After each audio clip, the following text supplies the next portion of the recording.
할렐루야. 오늘 이 새벽은 요한계시록 1장 9절에서 20절 말씀으로 요한이 본 환상이라는 제목으로 함께 은혜를 나누도록 하겠습니다. 요한계시록이 쓰여지고 있는 당시에는 로마는 정치적으로 안정시대가 계속되었습니다.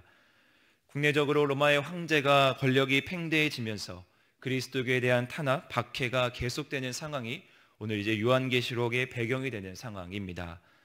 따라서 소아시아 일대의 교회에도 황제 숭배를 강요하며 투옥 또한 추방, 처형이 가해지기 시작했습니다. 황제를 숭배하는 반대하는 그리스도인인 가운데 순교자들이 나타나기 시작했는데 앞으로 순교자들이 계속해서 많이 생기리라라는 것이 이 계시록에 암시되고 있습니다. 로마 정부가 교회에 대하여 박해를 가하게 된 것 역시 교회가 철저하게 이 황제의 숭배를 배격했기 때문입니다. 이러한 배경이 기반이 되어서 오늘 이 저자는 정치적인 외적 박해에 대해서 그리스도인들은 순교 정신을 가지고 인내하면서 위로받을 것을 격려하고 있으며 또한 더 나아가 이교와 이단에 대해서는 신앙의 순수성을 굳게 지켜서 철저히 이단을 배격할 것을 강권하는 것이 오늘 요한계시록의 저자의 모습입니다. 그래서 저자는 이 계시록을 저술할 때 소아시아에 있는 7교회, 교회를 대표하는 이 교회들을 편지 형식으로 시작하고 있으며 박해의 상황에 처해 있는 교회들을 향하여 격려와 위로와 또한 때로는 충고와 심판의 메시지를 전달하면서 궁극적으로 미래의 승리와 함께 하시는 하나님에 대한 교훈을 오늘 계시록의 말씀을 통해서 기록하고 있습니다. 요한계시록의 큰 주제는 어제 말씀 1장 1절에서 살펴봤듯이 예수 그리스도의 계시로 하나님이 예수 그리스도에게 계시를 주시고 그 계시를 천사를 통해서 요한에게 나타내 보여주시는 저술 형태로 나타나고 있습니다. 오늘 본문 말씀 9절에서 11절 말씀에 보면 이 저자인 요한은 예언적 계시를 기록하라는 명령을 예수 그리스도로부터 받습니다. 요한은 먼저 9절에서 자신을 소개하고 있는데 그 말씀 가운데 이렇게 자신을 소개합니다. 예수의 환난과 나라와 참음에 동참하는 요한은 이 말씀을 통해서 자신이 이 말씀을 다 받고 있는 독자들과 같은 위치에 처해 있다라는 것을 강조하고 있습니다.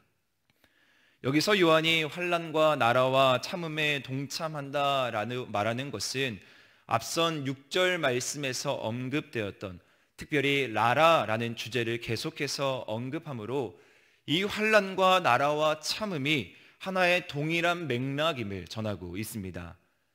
즉 다시 말하면 하나님의 나라는 이 세상에서 환난과 인내로 악착스러운 현실을 극복하는 자에게 주어지는 것임을 이야기하고 있고 이에 요한은 그 일에 적극적으로 동참하여 하나님의 나라를 우리가 위해서 오늘도 고군분투하며 싸워야 한다라고 격려합니다. 환난은 현재적 실제이고 또한 임박한 미래의 교회들에 계속해서 가해질 것인데 이에 요한 또한 역시 자신이 그리스도를 증언했다는 이유만으로 유배를 당해 반모섬에서 같은 처지에 놓여 이 환난에 참여하고 이 계시록을 기록했다라고 말하고 있습니다. 계속해서 10절 말씀에 보면 요한은 에스겔 선지자가 사명을 받는 그런 모습과 비슷한 모습으로 자신이 사명을 받는 모습에 대해서 기술합니다. 내가 성령에 감동되어 하나님의 영이 이제 본격적으로 요한에게 임하여서 계시를 나타내기 시작합니다. 따라서 이 요한계시록은 명백한 하나님의 말씀의 계시이며 인간의 생각과 인간의 뜻이 가해짐이 없음을 분명하게 말하고 있습니다.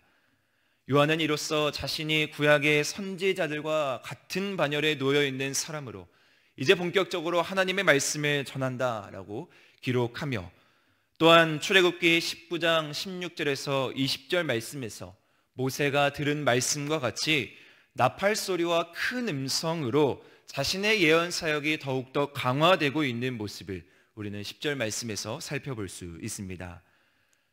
이 요한이 받은 예언 사명은 두루마리에 써서 기록된다라고 말씀하고 있는데 이는 마치 구약에 나타난 모세 또한 이사야 또한 예레미야 선지자들이 자신의 사명을 받을 때 두루마리에 받은 것처럼 오늘 요한 역시 자신의 예언 사역이 두루마리에 전해집니다.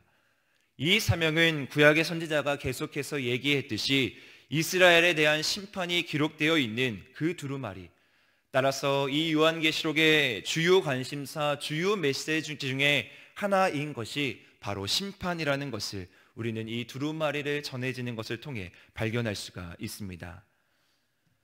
요한은 지역의 교회들 가운데 주도적인 교회였던 7교회를 향해서 이 예언을 전달합니다.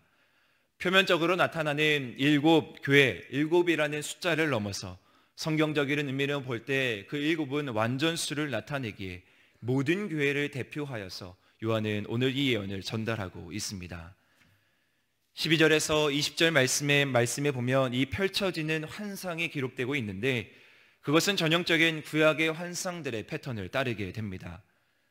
12절에서 16절까지의 말씀에 보면 환상 장면이 설명되고 있으며 또한 17절 전반부에 보면 그 환상을 보는 자의 반응이 주어지고 또한 17절 후반부에서 20절 마지막까지 환상에 대한 해석이 나타납니다. 이 환상에서 요한이 처음 발견한 것은 7 금촛대입니다. 이 촛대들은 바로 교회를 의미하게 되는데 이것은 스가랴 4장 2절에서 6절 말씀에 7 등잔이 있는 등잔대는 성전 기구의 한 부분으로 성전 전체를 비유하는 말로서 오늘 7 금촛대는 바로 교회 전체, 즉 보편적인 교회를 나타나게 됩니다. 7 금촛대 사이에 오늘 인자 같은 이가 보인다라고 말씀하면서 요한은 자신이 본 환상에 대해서 기록하고 있습니다. 이 환상 역시 잘 읽어보면 우리는 구약 성경 다니엘서 7장 13절에서 14절 또한 10장 5절에서 6절 말씀에 근거하고 있다라는 것을 살펴볼 수 있습니다. 구약의 제사장들이 등불과 촛대를 돌보는 역할을 했던 것처럼 마치 오늘 예수 그리스도께서 그 촛대, 그 교회를 보살피는 제사장의 역할로 우리 가운데 나타난다라는 것입니다. 하나하나씩 그 환상을 간단하게 살펴보면 마치 발에 끌리는 옷, 가슴에 금띠를 띈 것은 마치 제사장의 모습을 연상시키는 것 같습니다. 그의 형태를 자세히 살펴보면 머리와 털에 대한 묘사는 다니엘이 옛적부터 항상 계신이로 등장하는 모습으로 흰색은 하나님의 순결함, 하나님의 신적인 모습을 나타내고 있습니다. 또한 그의 눈이 불꽃 같은 것이라고 묘사하고 있는데 그것은 마치 심판자의 역할을 강조하며 뒤에 19장 12절 말씀에도 동일한 말씀이 주어집니다. 그의 발이 풀무불에 단련된 빛난 주석 같은 것은 교회 안에도 세워지기를 바라는 그분의 하나님의 도덕적인 순결함에 대해서 이야기하고 있는 것이며 그의 음성이 많은 물소리 같음은 에스겔서 1장 24절의 말씀에 전능자에 대한 환상에 대한 묘사로 천하를 진동시키는 위엄과 장엄함이 그 음성 가운데 있는 것을 묘사합니다. 또한 오른손에 7뼈를 쥐고 있는 것은 그분의 권세가 이 천상의 영역에도 미치는 것을 증명하며 입에 좌우의 날성검이 나타나는 것은 이사야서 말씀에 근거하며 그리스도께서 마지막 때의 심판자로서의 역할을 분명하게 하고 있음을 나타내고 있습니다. 마지막으로 얼굴에 해가 비치는 것 같은 이 말씀 또한 구약 성경 말씀에 근거하며 이스라엘의 용사에 관해 승리하는 마지막 때의 이 메시아의 모습을 나타내고 있다라는 것입니다. 이러한 구약 성경 말씀에 근거한 이 예수 그리스도에 대한 하나님의 모습에 대한 환상이 요한 가운데 오늘 이 요한계시록을 시작하면서 주어지고 있는 것입니다. 이러한 환상을 본 요한의 반응은 바로 이렇게 기록됩니다. 두려움에 엎드려져서 죽은 자 같이 된다. 우리가 하나님의 영 성령에 의해서 하나님의 환상을 받아들일 때 그분의 존엄함, 그분의 신비스러운 모습 앞에 나아갈 때 우리는 이러한 반응을 할 수 있습니다. 두려워하며 놀라운 인간의 감정을 초월한 어떤 영적 경외감으로 우리가 이 요한계시록을 대하며 또한 하나님께서 우리에게 말씀하시는 가가 무엇인가 분별하며 나아가는 귀한 새벽 말씀 되기를 주님의 이름으로 소망합니다. 따라서 우리는 하나님의 말씀과 하나님의 사명을 받아들일 때 우리 역시 날마다 그분의 뜻을 구하며 그분의 위엄 앞에 겸손함으로 지혜를 깨닫는 마음으로 나아가길 원합니다. 이 환상에 대한 해석이 이제 마지막 17절 하반절에서 20절까지 해석되고 있는데, 먼저 인자는 자신을 처음이요 마지막이라고 묘사합니다. 처음부터 끝까지 인간 전체 역사 가운데 온전히 하나님의 주권이 그 가운데 있음을 기록합니다. 예수님께서는 살아있는 자로서 사망 권세를 물리치시고 승리할 것을 암시하시며, 심지어 그분은 사망의 음부의 열쇠도 가지셔서 이 죽음까지도 지배하는 분이심을 말하고 있습니다. 그리스도께서는 잠시 죽음의 세력에 붙들렸지만 지금은 해방되었고, 뿐만 아니라 그와 같이 해방될 사람들을 결정할 능력까지도 가지시는 분이 바로 이 예수 그리스도다라는 것입니다. 따라서 지금 성도들이 어떠한 시련이나 고난 가운데 직면해 있든 간에 우리가 인내로 하나님의 나라를 바라보며 우리가 함께 나아갈 때에 분명히 하나님께서는 우리를 죽음의 권세에서 승리로 나아가게 하신다라는 것이 이 환상 가운데 나타나는 하나님의 말씀입니다. 19절 말씀에 보면 그러므로 라는 말씀으로 이 환상을 요약하고 있습니다. 이제까지 주어진 이 환상을 요한은 이제 기록하기 시작하는데, 예수님께서는 내가 본 것과 지금 있는 일과 장차 될 일을 기록하라고 말씀합니다. 여기서 장차 될 일은 마지막 때에 이제 다니엘서를 통해서 계시로 나타난, 그리고 어제의 말씀에서 우리가 살펴본 속히 일어날 일, 우리 가운데 이제 이미 빠르게 진행되고 있는 그리스도에 대한 성취가 이제 기록되어야 한다라고 말씀하고 있는 것입니다. 따라서 요한은 마지막 때를 살아가는 이미 하나님의 때가 시작된 이 시점을 살아가고 있는 우리에게 이 말씀이 주어졌고, 또한 우리에게 이 말씀을 통해서 계속해서 하나님의 뜻과 하나님의 계획하심과 하나님의 말씀을 분별하면서 나아가고자 이 말씀을 마지막으로 기록하며 우리에게 예언을 전하고 있습니다.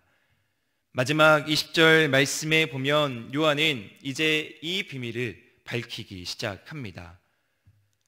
그리스도께서는 오른손에 쥐고 계신 일곱 별의 비밀을 요한에게 밝히시는데, 이 일곱 별은 일곱 교회의 사자, 즉 천사들을 의미할 수 있으며, 이는 교회의 보호자로서 임명된 자들로 우리는 볼 수가 있습니다. 이 첫 번째 환상을 통해서 하나님께서 우리에게 주시는 말씀은 그리스도께서 인간의 역사를 지배하는 온전한 권세를 지니고 계신 분이시다라는 것을 우리에게 말씀하고 있습니다.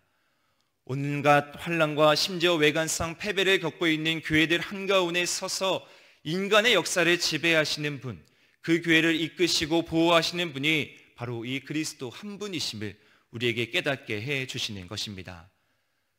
따라서 여기서 그리스도께서 요한에게 계시하는 비밀은 주님께서 다시 오시는 그날까지 여전히 우리를 위협하고 우리를 대적하고 우리의 반대편에 서 있는 세력이 있지만, 분명하게 너희들이 기억해야 하는 것은 교회의 머리이시고 주인이신 그 하나님께서 반드시 교회를 세우시고 지키시니 우리가 거룩함으로 흔들리지 않고 이 말씀을 붙들고 마지막 때에 그분의 곁에서 굳게 서야 한다라고 말씀하는 것입니다.